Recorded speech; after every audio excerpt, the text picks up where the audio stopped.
Hey guys, it's Danny. Alrighty, today we're going to discuss cool growers, specifically Masdevallias. I don't know how many of you guys know that I do actually have a Masdevallia, and fewer of you know that I actually did great with this Masdevallia at some point in the past. But something changed, something happened. So today we're going to talk about that, get you through the history, analyze it a little bit, draw my conclusion, and actually do something about this orchid because it's really not doing well. So this Masdevallia was a gift. Somebody sent it to me along with some other orchids in a box which spent almost a month on transport. And this happened in full summer. So when I saw the contents of the box, I thought nothing would be alive anymore. There were some summer blooming Phalaenopsis. Those were pretty okay, but there were also two Masdevallias, which are known to be cool to intermediate growers, which really didn't look good. One of them indeed perished. The other one is the one that you just saw. It's the Masdevallia Pichu. Even if this orchid is a cool grower and my environment is rather warm, I still tried to save it and did my best. And what do you know? I succeeded. And at some point it looked so good that I thought, well, what's the big deal with these Masdevallias? Look at it, it's just beautiful and it's going great. Well, immediately after I said that, things went wrong. Let's analyze the history a little bit. So when I received it, I still kept my orchids in the clay pot, and I had that mixed with Ceramis. And of course, this one went into a clay pot with the mix of Ceramis and leca. And even if it was summertime, this orchid simply just started to sprout to life all of a sudden. It started to create new growths, roots went crazy, everything was going fine, and I think you can see on the screen right now, in the winter time, it looked like that, winter to spring. So even in full summer, this orchid started to bounce back and it just made a full recovery. And then I thought, well, alrighty then, let's move this orchid into a plastic pot because, and you might already know this, my clay pots act a little weird when they're dry, in the sense that they start to desiccate the roots. And at some point I was not keeping up with all of my collection in clay pots. So I started to move everybody, and initially I planted this one in the plastic pot plus the same medium. I didn't change anything, I didn't remove anything from the root system. I put it in a plastic pot, put some more media around it, and I think the pebbles on top, so I avoided that desiccation at the top, and voila, she was set. And she hung in there, but then when summer came, it was all a mess. Everything started to die off, and I don't remember if I have footage of this, but it really did not look good. And today, as you can see, I still have remains. These are leaves that she created last year, actually, and that whole mess in the center, everything pretty much died. So I thought, okay, what do I do now? I put it in semi-hydro and see what happens. So I did so. Winter came, and as you can see, she started to bounce back again, but very, very, very slowly compared to the first time. I also picked it up.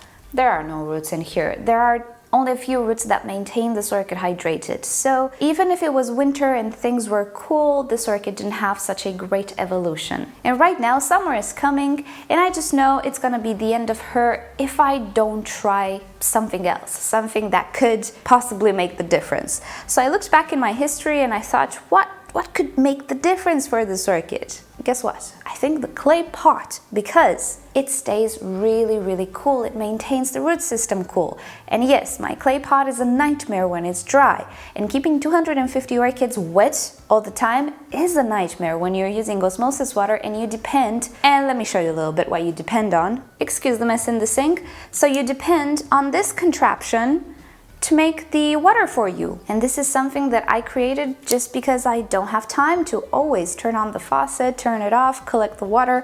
This just sits here, collects 100 liters, almost, give or take for me. And I just need to make sure that it doesn't overflow. Right now it's on and it is actually collecting water, but it takes a while. So that's the thing that keeps me from watering my orchids whenever I want to. And even though tap water is okay, it's not the end of the world, but I really shouldn't use tap water way too much. Anyway, that was just a reminder why I don't put my orchids in the clay pot. Nothing wrong with the clay pots. As we know, there are many people that grow orchids with clay pots. It's just not for me and my possibilities. It does more harm than good. If I would have a few orchids in clay pots, it would be easier for me to manage them as a last resort. I think though that with the Masdevallia, we are talking about a last resort here. If the clay pot doesn't do it for her like it saved her 2 years ago, then I really don't know what to do for this orchid anymore. Well, it's not the only thing that I will do. You'll see I am creating a little space for the cooler growers. Hopefully it's gonna help, but the first step I think is to change this pot because it's just so incredible, you guys. The progress it made after 1 month on transport, after losing all of the leaves in the clay pot, and then look at it in the plastic pot. Clearly something is not okay with this orchid. And before we erase semi-hydro and plastic pots off the map with these orchids, I shall remind you that Ana Maria has the very same orchid and she bloomed it in semi-hydro in her climate in Romania. And yeah, we have a saying, winter is not like summer and Romania is not like Cyprus. So semi-hydro is doable with Masdevallias, but only for the chosen ones, aka you gotta have the environment for it. So first of all, I really just want to see what I have in this pot. It has been recently watered, so it will still have water. Never mind, it doesn't matter. Look at this. So we do have roots, but just the growth of it and the evolution is not enough. And you know, summer is coming and all of this will be for nothing. You can see remains of the old medium. All of these roots, they were alive, they were looking good in the old medium and clay pot. So what I'm gonna do is actually clean it up, remove all of the old roots. I'm not gonna remove the medium necessarily because it's an organic. It doesn't harm anything, but I will try to remove all of these dry bits. So I'll get you in closer and we'll do that really fast.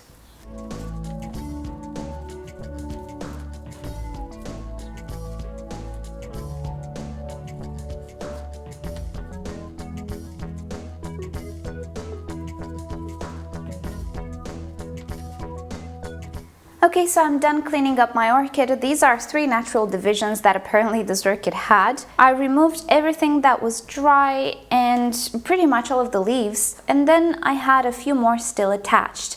I wanted to show you something. Whenever you deal with Masdevallias and you want to cut the spent leaves, be sure that the base is dried as well before you go all the way down.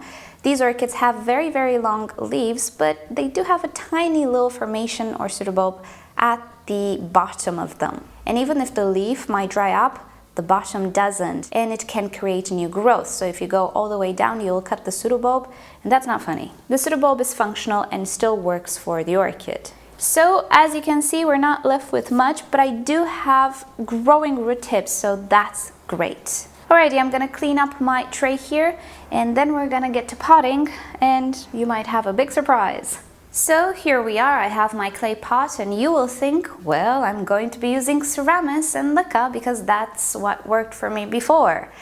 No, I shall not. That medium is too airy for this orchid, and with how much I will need to pay attention to how fast this pot dries, no, that's not a good medium for me. I devoted a lot of time back then. Now things changed. I have more orchids, more are in semi-hydro. I'm just not gonna do that. There are other personal reasons, of course, but nope. Nope, Ceramis for this one. Am I going to use Leca? No, same situation. It stays too dry for how much I will have to pay attention to how much this pot dries. Get it to dry and it's the end of my Masdevallia. Keep it wet and everything should be okay. What I'm going to use is sphagnum moss, and I have some prepared right there. I am going full noob mode. Sphagnum moss is actually my preferred organic medium. I told you this before, I would never work with bark again. With sphagnum moss though, I think everybody should have a stash of sphagnum moss in their growing space. A few weeks ago I also made that video about how I promote root growth. Check it down below, it refers to moss, and also down below I'll add the tutorial that I made with moss on how to use it and also how to water it. I have a video with the Nicosia at the time. Because moss acts like semi-hydro in a way, in the sense that it's very, very wicking. So me and moss, we have a great history and we love each other. The problem with moss is that if you use it too much for too many orchids, you will need to repot all of those orchids pretty much once a year. That's not funny. So no, let us keep the use of moss to a minimum, but at this point it's either do this or not, or the plant dies. It's pretty much how I feel about it. Moss retains a lot of water, and I wanted to retain a lot of water and stay moist in this clay pot, so I'm taking all of the precautions necessary. And if you're wondering how am I going to repot this orchid because she's in the clay and the moss and roots will get damaged, well, I won't link you to the video necessarily because it's a series of videos, but turns out my clay pots are very porous because they're not of great quality. And when I unpotted all of my orchids from the clay pots, I discovered that roots did not attach all that much. They did, but they came right off. So I'm not worried about that. And if you're wondering how I'm going to detach the moss from the roots, well, moss doesn't stick to the roots like bark does, so I'm good with that. And also, if you're wondering how I'm going to poke through the roots to get the moss out, well, I'm using one of these, and I have been using one of these, I think this one, for the past 5 years. So I have a lot of experience with removing moss, working with moss. I told you I go way back. I do intend to mix this moss with some perlite. 2 reasons: drainage, but also was watching a webinar lately, and one of the American Orchid Society experts said that adding perlite to a moss mix keeps the environment from going too acidic. Moss is acidic, but when it degrades, it gets very acidic very fast and starts to damage the root system. Adding perlite apparently balances that pH a little bit. I never tried it. I cannot tell you if that's the case or not. It's just what the person holding the webinar said, but I'm willing to try it. So I will mix my moss with perlite and I will come back for the repotting. Okay, so before we start potting, at the bottom of this pot, I will actually add a little bit of leca. Not because of the whole wet feet situation, and by the way, I'm using the leca that used to be in this orchid's pot. So not because of the wet feet situation, but because of my pots. I was telling you that they appear to be very porous and roots detach easily. Well, the bottom seems to be denser. I always had a little bit of issue removing the roots from the bottom. It's also the meeting point, if you want, of the roots. They just cross each other and it's a whole mess, and just wanna, let's say, protect a little bit the root system. I'm thinking it's gonna be too airy for roots to actually want to grow further than that. I don't know. I'm just trying to protect the roots with the system when I'm gonna repot. I'm just hoping it's gonna work. So now I just did my mix of moss and perlite, and as you will see, my moss is not the greatest of quality. Has a lot of hay in it, but it is the only thing that I had, and I thought the situation was a little too dramatic to wait because there's a heat wave right now. So this will go pretty much like any other repotting, and for those of you who are new and never saw me repot in moss, well, enjoy. It's not gonna happen often.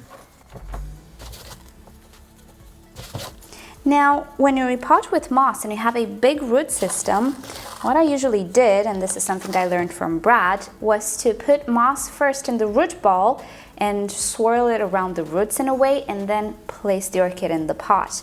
Because if you put the orchid and you try to put moss inside the root ball, it's gonna fail. Moss is not gonna fall down. It's a different type of medium. But in this case, we didn't have much roots to work with, so there was no point in doing that, but just a little reminder, memories.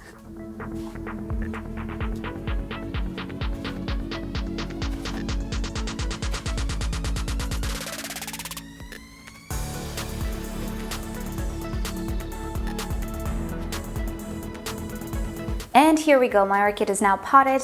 It was really now or never with this orchid, and trying this, I think it's the best solution for it. For another few reasons that I didn't mention, clay is subjected to efflorescence. Whenever it dries, it pulls out all of the salt built up from inside its core. In the case of leca and ceramis, it means the beads themselves pull out to the surface, not everywhere, pull out the salts. And that can be bad for the Masdevallia because it is very well known for having very sensitive roots when it comes to salt buildups and stuff of the sorts. With Masdevallias, we need to use as little fertilizer as possible, which is great because I'm already fertilizing with very small amounts at each watering, so she should do okay in the moss as well. Also, moss is a lot more root friendly. It has a nice texture, fluffy texture, it's not abrasive, and it is actually very suited, as I told you in the previous video that I made about promoting roots.